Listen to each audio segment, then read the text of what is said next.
আমার বদলির চাকরি। মন্দ লাগতো না নতুন নতুন জায়গায় ঘুরতে, কিন্তু এবার পশ্চিমবাংলার এক অজ পাড়াগায় কাজ করতে যাওয়ার আগে মনটা বড়ই খুঁতখুত করছিল। বন্ধুরা বলেছিল সকাল সকাল যেতে, কিন্তু নানান কাজে শেষমেশ বিকেলের ট্রেনটাই ধরতে হলো। তার উপর শুরু হলো বৃষ্টি। যা হোক, দুগ্গা দুগ্গা বলে শিয়ালদা থেকে চেপে বসলাম ট্রেনে।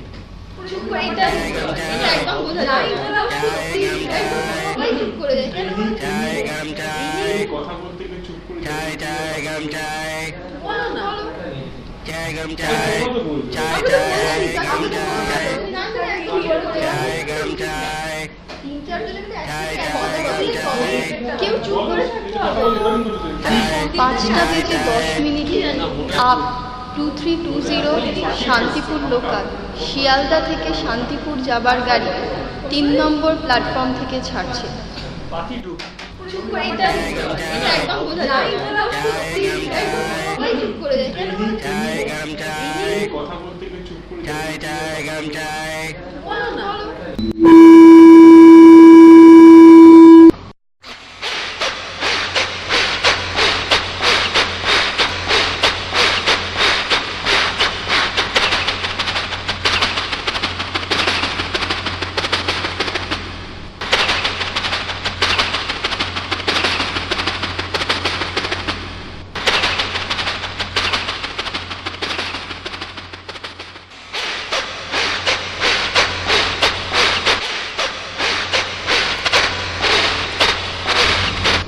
একসময় পৌঁছলাম আমার গন্তব্যে।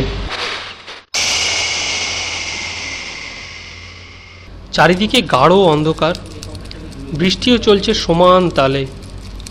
স্টেশনে নেমে একটিও জনপ্রাণী দেখতে পেলাম না। আমার সাথে আরও দুজন যারা নেমেছিল তারাও না জানি কোথায় অদৃশ্য হলো। এদিক ওদিক তাকিয়ে বোঝার চেষ্টা করছি স্টেশন মাস্টারের ঘর কোন দিকে। ভাবছি একটা কুলি পাবো কিনা। কুলি কুলি! কাউকে দেখতে না পেয়ে নিজেই লটবহর নিয়ে এগোতে যাব, হঠাৎ সামনে একটা লম্বা রোগা লোক এসে দাঁড়ালো। অদ্ভুত হিম শীতল গলায় বলল, এখানে তো কুলি পাবেন না। যাই হোক, তার সাথে স্টেশনের বাইরে এসে দেখলাম একটি মাত্র টাঙা দাঁড়িয়ে। প্রশ্ন করলাম, গাড়ি কি তোমার ভাই? সরকারি বাংলো যাবে? লোকটা কোনো উত্তর না দিয়ে মালপত্র গাড়িতে তুলে বলল, বাবু বসুন। অন্ধকার, অচেনা জায়গা, তার উপর বৃষ্টির সন্ধে। রাস্তায় একটা জনপ্রাণীও নেই, কেবল অবিশ্রান্ত ঝিঝির ডাক আর দূর থেকে ভেসে আসছে কুকুরের কান্না, তার মধ্যে দিয়ে ঘোড়ার খুরের খপখপ। মনে হলো ঘন্টার পর ঘন্টা শুধু না জানি কোন রহস্যের দিকে এগিয়ে চলেছি। কত সময় হয়েছে ঘড়ি দেখব সেটা বোঝার মতো আলোও নেই।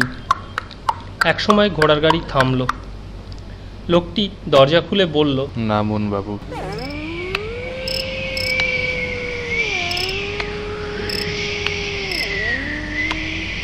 অন্ধকারে হাতড়ে বাংলোর গেট পর্যন্ত পৌঁছে ঠেলে গেটটা খুললাম।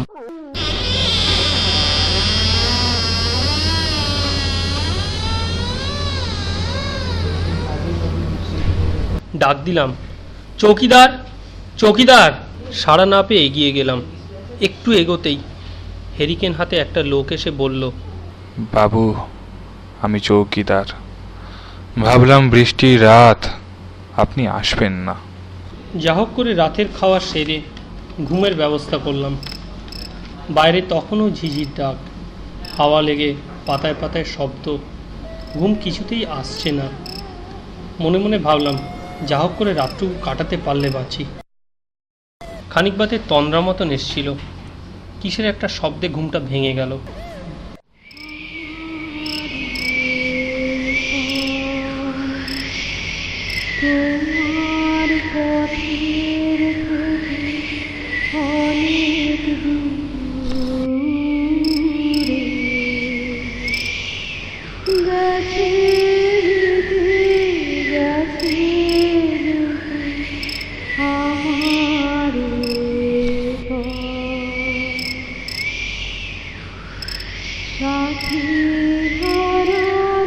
গোপন ব্যথা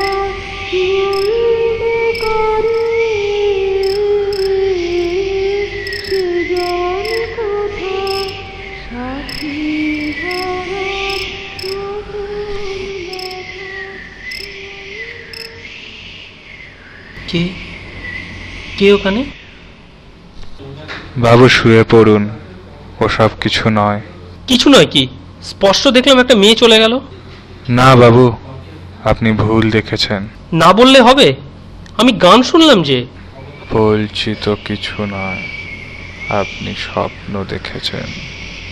আপনি শুয়ে পড়ুন, আমি জেগে আছি। সেই রাতটা কেমন করে কাটিয়েছিলাম সেটা আমি জানি। একসময় ভোর হলো, দেখলাম এক পুরো বাড়ির মধ্যে আমি একা। পরে শুনেছিলাম ওটা বহু পুরনো বাংলো। বহু বছর আগে আগুন লেগে ওখানকার চৌকিদার আর তার মেয়ে মারা গিয়েছিল।